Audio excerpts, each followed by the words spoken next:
Assalamualaikum warahmatullahi wabarakatuh. Kami dari kelompok 5 pada mata kuliah Manajemen Pendidikan akan mempresentasikan makalah kami dengan judul Paradigma Pengembangan Manajemen Pendidikan Islam. Kelompok 5 beranggotakan 4 orang. Yang pertama yaitu Febiani Tampu-Bolon, yang kedua Petria Isnaini, yang ketiga Pilita Sari, yang keempat Yunia Hartati. Dalam makalah kelompok 5 dengan judul Paradigma Pengembangan Manajemen Pendidikan Islam, terdapat 3 topik materi. Yang pertama yaitu pengertian paradigma manajemen pendidikan Islam. Yang kedua yaitu macam-macam paradigma manajemen pendidikan Islam. Yang ketiga yaitu pengembangan paradigma manajemen pendidikan Islam. Baiklah, saya Febiani Tampu-Bolon akan menyampaikan penjelasan pertama, yaitu pengertian paradigma manajemen pendidikan Islam. Diambil dari segi etimologi dari Kamus Bahasa Inggris, paradigma yang berarti type of something, model, partner, atau yang berarti bentuk, sesuatu, model, dan pola. Secara terminologi berarti a total view of problem, a total outlook, not just problem is isolation. Dan secara sederhana diartikan sebagai cara pandang dan cara berpikir. Paradigma merupakan fundamental dari sebuah teori. Pengertian paradigma diambil sebagai dasar sistem pendidikan adalah cara berpikir atau sketsa pandang menyeluruh yang mendasari rancangan bangunan suatu sistem pendidikan. Sedangkan paradigma pendidikan Islam bertolak pada pandangan hidup yang Islami yang tercermin dalam sikap dan keterampilan hidup orang Islam. Ada juga beberapa pendapat dari para ahli. Yang pertama yaitu menurut Profesor Mujamil Komar, manajemen pendidikan Islam adalah suatu proses pengelolaan lembaga pendidikan Islam secara Islami dengan cara menyiasati sumber-sumber belajar dan hal-hal lain yang terkait untuk mencapai tujuan pendidikan Islam secara efektif dan efisien. Diketahui, definisi paradigma manajemen pendidikan Islam yang diambil dari Prof. Mujamil Komar diartikan sebagai kerangka berpikir dalam mengelola lembaga pendidikan Islam dan fungsinya sebagai penentu arah atau alur perkembangan maupun kelangsungan pendidikan Islam yang kendalikan oleh manajer atau dengan kata lain sebagai bentuk pelaksanaan atau juklak. Dalam prakteknya, kerangka berpikir yang dapat berpengaruh sebagai tindakan atau pola manajerial kepemimpinan sumber-sumber pendidikan Islam, pengambilan keputusan atau kebijakan, pengarahan atau bimbingan, dan strategi pembelajaran, manajer maupun pendidikannya. Demikian dapat saya sampaikan, selanjutnya akan disampaikan oleh teman-teman. Macam-macam paradigma manajemen pendidikan Islam. 1. Paradigma Tauhid. Paradigma Tauhid adalah kerangka berpikir dalam mengatur perilaku organisasi dalam lembaga pendidikan Islam, apapun bentuknya, baik pesantren, madrasah, sekolah Islam, perguruan tinggi Islam, majelis taklim. Paradigma ini memiliki manfaat, diantaranya meningkatkan keimanan, menghindarkan terjadinya kesesatan, merasakan seluruh tindakan, menumbuhkan sikap hati-hati dalam bersikap, menyadarkan kepada Allah, mudah berintrospeksi, memperbaiki perilaku organisasi, meningkatkan hubungan yang harmonis, dan selalu meningkatkan ketakwaan. 2. Paradigma integralistik merupakan kerangka berpikir dalam mengelola lembaga pendidikan Islam yang ditempuh dengan cara memadukan 2 hal atau lebih. Perihal yang dipadukan ini dapat berupa dasar keilmuan manajemen pendidikan Islam, yaitu wahyu dengan akal dengan sandaran teologis, rasional, empiris, dan teoritis. Paradigma ini dapat memadukan sumber-sumber pendidikan atau belajar dan menyatukan pengalaman guru sehingga menjadi saling sharing. Pengalaman ini hingga menyatukan kekuatan guru dalam memajukan lembaga pendidikan Islam. Paradigma ini memiliki manfaat antara lain menyatukan pegawai, mensinergikan langkah pegawai melakukan pekerjaan, mensinergikan kepentingan untuk memajukan lembaga pendidikan Islam, menyatukan perbedaan menjadi kekuatan, meminimalisir kecemburuan sosial, meminimalisir pelayanan secara pilih kasih, meminimalisir konflik, meminimalisir dampak negatif perbedaan antara latar belakang peserta didik, membangun semangat kebersamaan. 3. Paradigma transformatif merupakan kerangka berpikir dalam mengelola lembaga pendidikan Islam yang dilakukan melalui cara merubah bentuk pikiran, perilaku, sikap, watak, kecenderungan, budaya, tradisi, pola pikir, pola kerja, dan hal lain yang bersifat negatif dedukatif. Sehingga manajemen pendidikan Islam benar-benar potensial dan fungsional menghasilkan perubahan yang memuaskan semua pihak yang berkepentingan terhadap keberhasilan pendidikan Islam.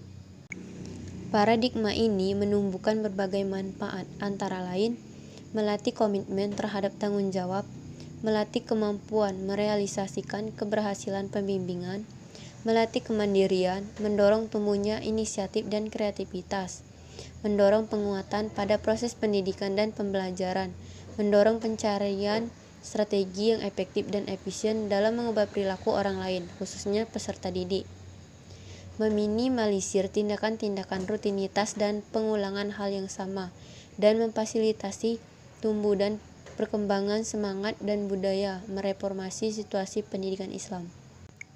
4. Paradigma pengembangan merupakan kerangka berpikir dalam mengelola lembaga pendidikan Islam dengan memperkuat pola-pola pengembangan. Paradigma pengembangan ini didasarkan pada suatu pemikiran bahwa kondisi lembaga pendidikan Islam selama apapun masih dapat dimajukan jika pengembangan-pengembangan yang revolusioner dan terobosan-terobosan baru yang berani dilakukan secara kontinu dan terprogram dengan rapi. Pengembangan ini memiliki beberapa manfaat, baik secara individu maupun sosial, diantaranya melatih keberanian berspekulasi dengan baik, melatih keberanian melakukan terobosan-terobosan baru, mendorong kemauan keras untuk melakukan pembaharuan, memupuk naluri produsen, menyuburkan semangat menciptakan kondisi baru, menumbuhkan sikap proaktif, menyemangati kecenderungan berinovasi, melakukan keberanian, menghadapi dan mengelola risiko, memiliki cita-cita dan target tinggi, dan usaha mewujudkannya, saling menumbuhkan ide-ide gagasan berwawasan masa depan. Paradigma manajemen pendidikan Islam tidak lepas dari paradigma pendidikan nasional. Dari paradigma pendidikan nasional dalam Undang-Undang Nomor 20, Ketua Panitia Kerja DPR Republik Indonesia tahun 1999 dan 2004, Anwar Arifin, dapat dicatat beberapa butir. Yang pertama, desentralisasi menggantikan paradigma sentralisasi. Yang kedua, dengan desentralisasi ini, tanggung jawab pengelolaan sistem pendidikan nasional tetap berada di tangan Menteri Pendidikan Nasional. Yang ketiga, pengelolaan pendidikan dasar dan menengah sebagai satuan pendidikan yang berbasis keunggulan lokal. Yang keempat, sekurang-kurangnya satu satuan pendidikan di setiap jenjang pendidikan harus dikembangkan menjadi satuan pendidikan bertaraf internasional. Yang kelima, mengkombinasikan pendidikan jarak jauh dalam Sidiknas di semua jalur jenjang dan jenis pendidikan. Yang keenam, keseimbangan antara peningkatan iman dan takwa serta akhlak mulia dalam rangka mencerdaskan kehidupan bangsa. Yang ketujuh, mengembangkan kemampuan dan membentuk watak serta peradaban bangsa yang bermartabat dalam rangka mencerdaskan kehidupan bangsa. Yang kedelapan, pendidikan tinggi merupakan jenjang pendidikan setelah pendidikan menengah dan mencakup program pendidikan diploma, sarjana, magister, dan doktor yang diselenggarakan dengan sistem terbuka. Baiklah, materi selanjutnya yaitu pengembangan paradigma manajemen pendidikan Islam. Mengetahui definisi paradigma manajemen pendidikan Islam yang telah dijelaskan oleh pemakaran sebelumnya, dengan menggunakan penggabungan definisi paradigma manajemen pendidikan Islam dengan paradigma pendidikan nasional, karena paradigma manajemen pendidikan Islam di Indonesia tidak serta-merta lepas dari paradigma manajemen pendidikan nasional. Dan mengenai apa saja aspek manajemen pendidikan atau manajemen pendidikan Islam, dalam bukunya Suharsimi dijelaskan bahwa ada 8 aspek garapan manajemen pendidikan yang diatur dalam lapas standar pendidikan yang menjadi titik pusat pandangan kegiatan mendidik di sekolah. Di antaranya yang pertama, manajemen siswa, Yang kedua, manajemen personil sekolah. Yang ketiga, manajemen kurikulum. Yang keempat, manajemen sarana atau material. Yang kelima, manajemen tata letak, laksana pendidikan atau ketatausahaan sekolah. Yang keenam, manajemen pembiayaan atau anggaran. Yang ketujuh, manajemen lembaga pendidikan atau organisasi pendidikan. Yang kedelapan, manajemen hubungan masyarakat atau komunikasi pendidikan. Baiklah, saya akan menjelaskan yang pertama, yaitu manajemen siswa. Dalam bukunya, Profesor Mujamil dijelaskan tentang konsep peserta didik, memaparkan tentang surat Al-Jumu'ah ayat 2 yang menjelaskan tentang implementasi guru dalam melakukan pencerahan, pemberdayaan, transformasi, dan mobilisasi potensi siswa menuju konsep min adulamati il anur. Lalu yang A, paradigma pendidikan liberal, yaitu paradigma pendidikan yang berorientasi mengarahkan peserta didik pada perilaku-perilaku personal yang efektif dengan mengejar prestasi individual. Sehingga paradigma pendidikan liberal ini melahirkan bentuk kesadaran naif, yaitu jenis kesadaran yang menganggap aspek manusia secara individual yang menjadi penyebab dari akar permasalahan. Yang B, paradigma pendidikan kritis, yaitu paradigma pendidikan yang menganut bahwa pendidikan adalah diorientasikan pada refleksi kritis terhadap sistem dan struktur sosial yang menyebabkan terjadinya berbagai ketimpangan. Paradigma pendidikan kritis ini mengarahkan peserta didik pada kesadaran kritis, yaitu jenis kesadaran yang melihat realitas sebagai satu kesatuan yang kompleks dan saling terkait satu sama lain. Yang C, pada dasarnya pendidikan yang harus dapat mengembangkan tingkah laku yang menjawab tantangan internal dan global. Oleh sebab itu, penyelenggara pendidikan yang sentralistik baik dalam manajemen maupun dalam penyusunan kurikulum yang harus diubah dan disesuaikan kepada tuntutan pendidikan yang demokratis dan kebinekaan. Di sini dipaparkan ada 3 konsep paradigma baru, di antaranya yang pertama, redefinisi pendidikan nasional, yang kedua, pendidikan adalah proses pemberdayaan, yang ketiga, pendidikan adalah proses perbudayaan. Lalu yang materi selanjutnya, manajemen personil sekolah. Paradigma personil diatur dalam pembinaan yang sesuai dengan peraturan perundang-undangan yang berlaku bagi PNS secara nasional sebagai unsur aparatur negara yang mempunyai kesetiaan dan ketaatan kepada Pancasila. Undang-Undang Dasar 1945, negara dan pemerintah serta dasar akan tanggung jawabnya. Sebelumnya mengacu pada keputusan Menhamkam nomor Kep/05/Romawi 5/1996 tanggal 28 Mei 1996 tentang pokok-pokok pembinaan pegawai negeri sipil. Sekarang keluar keputusan Presiden nomor 165 tahun 2000 tentang kedudukan, tugas, fungsi, susunan organisasi, dan tata kerja departemen yang merupakan kegiatan di bidang kepegawaian untuk mencapai tujuan dan sasaran yang telah ditentukan meliputi kegiatan-kegiatan. Lalu materi selanjutnya, manajemen kurikulum.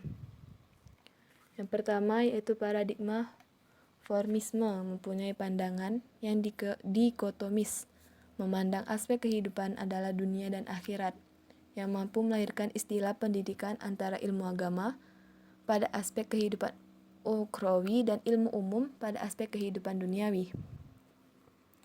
Paradigma formisme ini mempunyai implikasi terhadap pengembangan pendidikan Islam yang berorientasi pada keakhiratan, sedangkan masalah dunia tidak penting, serta menekankan pada pendalaman al-ulum al-diniyah, yang merupakan jalan pintas untuk kebahagiaan di keakhirat. Yang kedua, paradigma mekanisme.